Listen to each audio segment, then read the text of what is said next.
ఎవరైతే మీరు మాకు వస్తువులు ఉత్పత్తులు చేసిన వస్తువులు మాకు ఎగుమతులు చేస్తున్నారో, చైనా వాళ్ళు కావచ్చు, భారతదేశం కావచ్చు, ఈవెన్ వియత్నాం వాళ్ళు కావచ్చు, ఎవరైనా సరే, కొరియా వాళ్ళు చిప్స్ తయారు చేసే వాళ్ళు కావచ్చు, సెమీ కండక్టర్లు కావచ్చు, మీరందరూ మా దేశంలో మీ సంస్థలు పెట్టుకోండి, మీకు కావాల్సిన విండో సిస్టమ్ మేము ఏర్పరుస్తాము, మీరు హ్యాపీగా వచ్చి మా దగ్గర వ్యాపారాలు చేసుకోండి, మీకు కావాల్సిన things are different in reality అండి. ఎందుకంటే మరి అంతగా ఆయన పట్టుదల ఉన్నప్పుడు యాపిల్ చైనాలో ఎందుకు మ్యానుఫ్యాక్చరింగ్, అది ట్రంప్ రిజిమ్లో, ఎందుకంటే ఒక్కొక్క స్టేట్కి ఒక్కో రకమైన ట్యాక్స్ స్ట్రక్చర్ వాళ్ళు ఉంది. ఇప్పుడు అమెరికాలో ఒకప్పుడు ఇప్పుడు టెన్నీసీ రాష్ట్రంలో ఇదివరకు జాక్ డానియల్స్ విస్కీ చేస్తారు. టెన్నీసీ రాష్ట్రంలో తయారవుతుంది జాక్ డానియల్ విస్కీ. 50 రాష్ట్రాల్లో జాక్ డానియల్స్ విస్కీ ఎక్కడైతే తయారవుతుందో అక్కడే ప్రొహిబిషన్ ఉండేది. ఏ రాష్ట్రంలో అది మ్యానుఫ్యాక్చర్ అయ్యేదో ఆ రాష్ట్రంలోనే అక్కడ ప్రొహిబిషన్ ఉండేది. సో వాళ్ళ రాష్ట్ర ప్రజలు ఎవరైతే అది తాగాలనుకున్న వాళ్ళు పక్క రాష్ట్రానికి వెళ్ళి తాగొచ్చేవాళ్ళు. మన దగ్గర ప్రొవిషన్ ఉన్నప్పుడు బీదర్కి వెళ్ళి వచ్చినట్టు అందరు కూడా. సో ఇలాంటిది అనమాట. ఇప్పుడు ట్యాక్స్ స్ట్రక్చర్స్ అన్నీ మారిపోతాయి ఏ రాష్ట్రంగా రాష్ట్రానికి. ఫెడరల్ సిస్టంలో మన దగ్గర ట్యాక్స్ రిజిమ్స్ వేరేగా ఉంటాయి.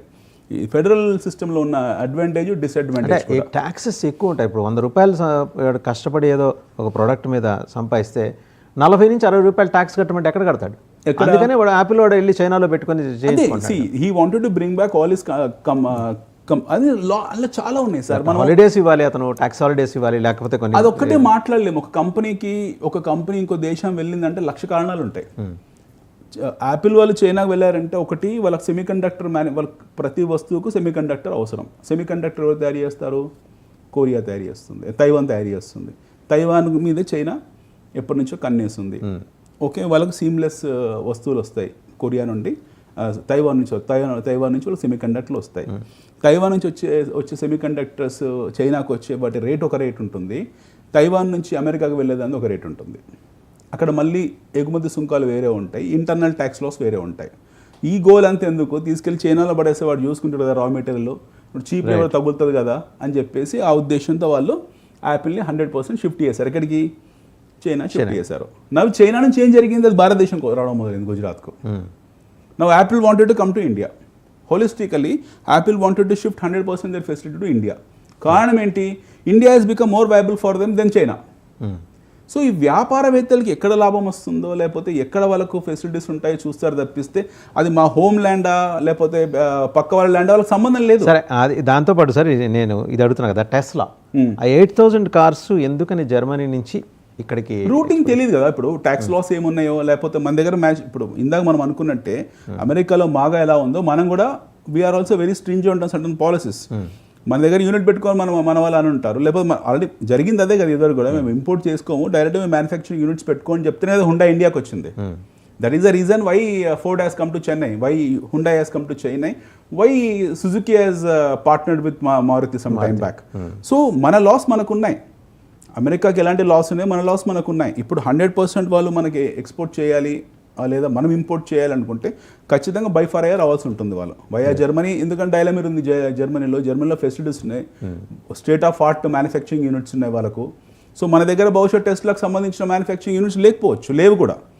లేదా మనతో జేవీ చేసుకోవాలనుకుంటే మన మహీంద్రాతోనో టాటాతో చేయాలనుకుంటే అది బృహత్తరంగా చేయాల్సి ఉంటుంది. ఆ జేవీస్ని అగ్రిమెంట్స్ రాయాలంటే మళ్ళీ 2 కంపెనీస్ పార్ట్నర్ కావాలి.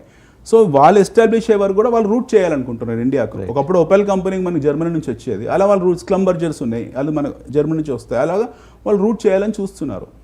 సో ఇది ఒక ఎంట్రీ. ఫస్ట్ వాళ్ళు ఎంట్రీ తెచ్చుకొని ఒక గ్రౌండ్ ప్రిపేర్ చేసిన తర్వాత they want to have they might have their facilities. For that matter Tesla started doing their land acquisition in lot of parts of India. హైదరాబాద్లో కూడా అంటున్నారు మన టెస్లా వాళ్ళు ల్యాండ్ ఎక్విజిషన్ చేశారు. Already Haryana, part of Gujarat, మహారాష్ట్రలో కూడా, మహారాష్ట్ర గుజరాత్ బార్డర్లో కూడా చూస్తున్నారని తెలుస్తుంది. మళ్ళీ మీ దగ్గరకు వస్తాను సార్. ఒకసారి శ్రీశైల్ రెడ్డి గారి దగ్గర సార్, ఇక్కడికి వచ్చేప్పటికి చేతులకి బేడీలు వేసి ఇల్లీగల్ ఇమిగ్రెంట్స్, మనం ఏదో చాలా ఎమోషనల్గా చూస్తున్నాం కానీ అది వాడి ప్రొసీజర్, వాడి ప్రోటోకాల్ అది. సో వాడి భయాలు ఆడుకుంటాయి. ఇల్లీగల్ ఇమిగ్రెంట్స్ చాలాళ్ళు డిటైన్ చేసిన తర్వాత వాళ్ళ సైకలాజికల్ స్టేటస్ ఎలా ఉంటుందో తెలియదు. ఫ్లైట్ ఎక్కించిన తర్వాత లోపల ఏదైనా కమోషన్ వచ్చి ఒకళ్ళనొకళ్ళు పరస్పరం దాడులు చేసుకుంటారు.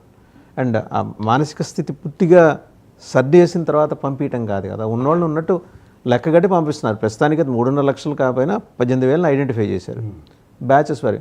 దిగిన ప్రతి ఫ్లైటు పంజాబ్లోనే దిగుతుంది మళ్ళీ. సో ఇది